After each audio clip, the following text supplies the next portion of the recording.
बिस्मिल्लाहिर्रहमानिर्रहीम। अस्सलाम वालेकुम डियर स्टूडेंट्स। आज हम जिस टॉपिक पे बात करने वाले हैं वो है पॉपुलेशन। आज हम जिस टॉपिक पे बात करेंगे वो है पॉपुलेशन।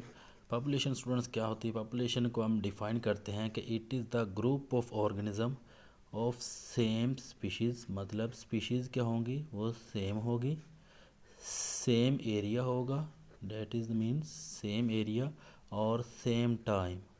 तो हम जब भी पॉपुलेशन को डिफ़ाइन करते हैं तो हम कहते हैं group of organism of same species living in the same area at a same time. अगर इसकी एग्जांपल की बात करें तो हम कहते हैं number of students in class. It is the example of population. Students अगर आप देखें एग्जाम्पल में हम देख सकते हैं नंबर ऑफ स्टूडेंट्स क्या है? मतलब हमारे पास स्पीशीज़ इसकी क्या होगी? वो सेम होगी। तो स्टूडेंट्स क्या है? हमारे पास सेम स्पीशीज़ होंगी जी। स्टूडेंट्स अगर आप एरिया की बात करें तो हम क्या कह सकते हैं? क्लास जो होंगी, क्लास के अंदर बैठे हुए हैं तो उनका क्या होगा? एक सेम एरिया होगा, हाँ जी। और वो क्या होंगे? लेक्चर ले रहे होंगे, सेम टाइम के ऊपर क्या होंगे? वो स्टडी कर रहे होंगे। तो that is the example of the हम क्या कहेंगे? पॉपुलेशन की होती है। तो असल में स्टूडेंट्स यहाँ पे जो क्वेश्चन पूछा जाता है वो आते हैं एट्रीब्यूट्स पूछे जाते हैं हमारे पास। पॉपुलेशन के एट्रीब्यूट्स क्या होते हैं जी? स्टूडेंट्स इन के एट्रीब्यूट्स को हम क्या करेंगे? वन बाय वन डिस्कस करते हैं। नंबर वन, फर्स्ट नंबर पे जो एट्रीब्यूट्स आता है वो है जीन फ्रीक्वेंसी। क्या आता है बोला? Gene frequency. नंबर टू हम बात करते हैं, it is the gene flow. First number पे gene frequency, second is the gene flow. और नंबर थ्री पे हमें क्या मिलता है? आप कह सकते हैं एज डिस्ट्रीब्यूशन। नंबर थ्री पे स्टूडेंट्स हमें क्या मिलता है? इसका एज डिस्ट्रीब्यूशन जी। और नंबर फोर पे जो इसका एट्रीब्यूट होता है वो हम बात करते हैं जीन, आप कह सकते हैं पॉपुलेशन डेंसिटी की बात करते हैं। नंबर थ्री फोर्थ क्या है? Population density. और नंबर फिफ्थ की अगर हम बात करें तो हम कह सकते हैं population pressure. Number fifth is population pressure. Students ये 5 एट्रीब्यूट्स आते हैं।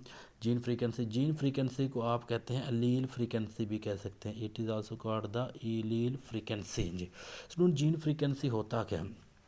जीन फ्रीक्वेंसी का मतलब होता है, अगर जैसे आपको पता होगा, मतलब कितनी दफ़ा वो कोई चीज़ कितनी दफ़ा उस एरिया में मौजूद होगी। मतलब हमारे पास क्या है? हम बात करते हैं जीन फ्रीक्वेंसी की तो हम कह सकते हैं कि फ्रीक्वेंसी मतलब वो स्पेसिफिक टाइप की जो जीन होती है वो कितनी स्पीशीज़ के अंदर मौजूद है। It is called the gene frequency. मतलब जैसे कुछ लोग इंटेलिजेंट होते हैं तो उनके अंदर हम कह सकते हैं इंटेलिजेंट की जीन होती है। तो हम कह सकते हैं कि मतलब कितने लोगों के अंदर वो इंटेलिजेंट की जीन मौजूद होगी। तो it is called the gene frequency.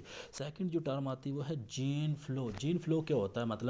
मतलब ये होगा है कि transfer of gene from one area to one population to another population. Student अगर आप देखें कोई एक स्पेसिफिक एरिया में एक शख्स रह रहा है, एग्जाम्पल के तौर पर एक स्पेसिफिक एरिया में वो एक शख्स रह रहा है, वो माइग्रेट करके किसी दूसरे एरिया में या किसी दूसरे कंट्री में चला जाता है और वहाँ पे वो क्या करता है? वहाँ पे वो शादी कर लेता है। जब शादी करेगा तो वो अपनी जीन जो होगी वो अपने बच्चों के अंदर ट्रांसफ़र कर देगा।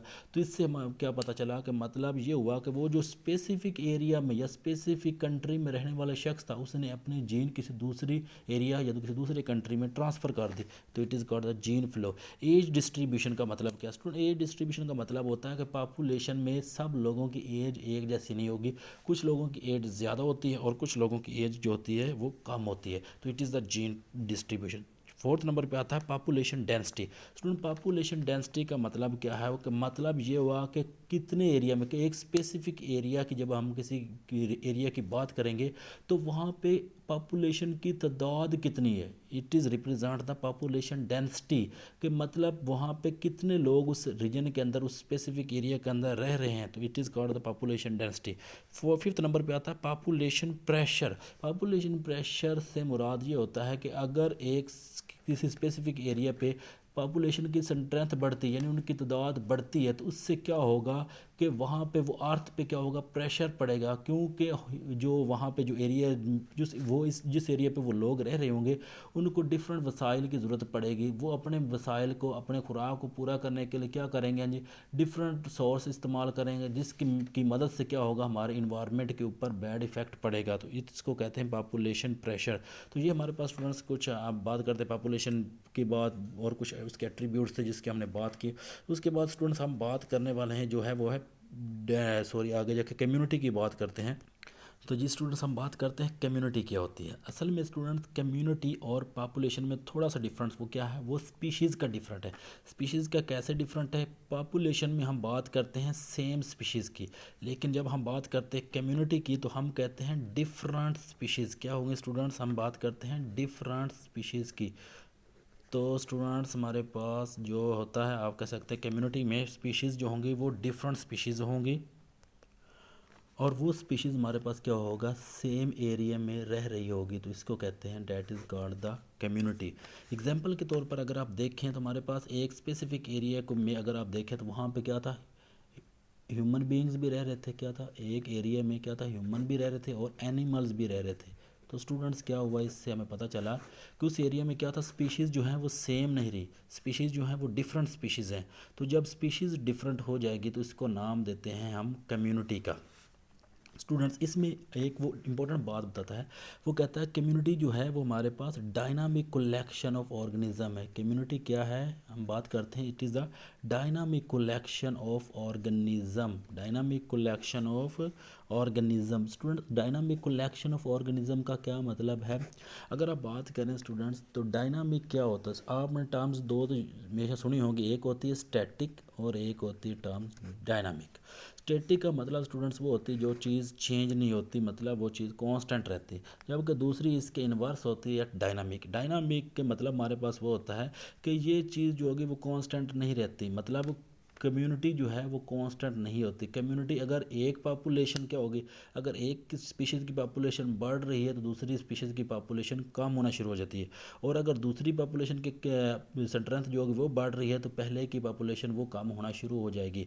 इसको कहते हैं dynamic collection of organism. Example के तौर पर अगर आप समझने की कोशिश करें तो स्टूडेंट देखें, ओल जो होता है हमारे पास, जिसको उल्लू कहते हैं, ओल जो है हमारे पास, हम कहते हैं ये दो जानवर के ऊपर शिकार करता है। कौन कौन से, एक तो रैबिट को ये अपना शिकार बनाता है, और दूसरा हमारे पास ये किसको शिकार बनाता है, दूसरा ये शिकार बनाता है माइस को, दूसरा ये शिकार बनाता है माइस को। तो स्टूडेंट्स अगर देखें, जब ये क्या करेगा, ओल ज़्यादा से ज़्यादा हम कहते हैं रैबिट को अपना शिकार बनाएगा तो क्या होगा, रैबिट की तादाद कम होना शुरू हो जाएगी। जब रैबिट की तादाद कम होगी तो उससे क्या होगा, अब रैबिट किसको शिकार अपना बनाते हैं, रैबिट हमें पता है ये किस चीज़ को शिकार बनाते हैं, ये ग्रास को शिकार बनाते हैं, ये ग्रास को खाते हैं। तो इससे क्या होगा, जब रैबिट की तादाद कम होगी तो ग्रास की तादाद बढ़ जाएगी। तो इससे हमें पता चला कि it is a dynamic collection. मतलब क्या हुआ, कम्युनिटी डायनामिक कलेक्शन है, अगर एक चीज़ बढ़ती है तो दूसरी चीज़ अपने आप कम हो जाएगी। जी, जब ग्रॉस बढ़ेंगी तो इससे क्या होगा, माइस की तादाद भी बढ़ जाएगी। तो इससे हमें पता चला अगर एक पॉपुलेशन कम होती है तो दूसरी पॉपुलेशन बढ़ जाती है। तो इससे इसीलिए इसको कहते हैं dynamic collection of organism. Thank you for watching students.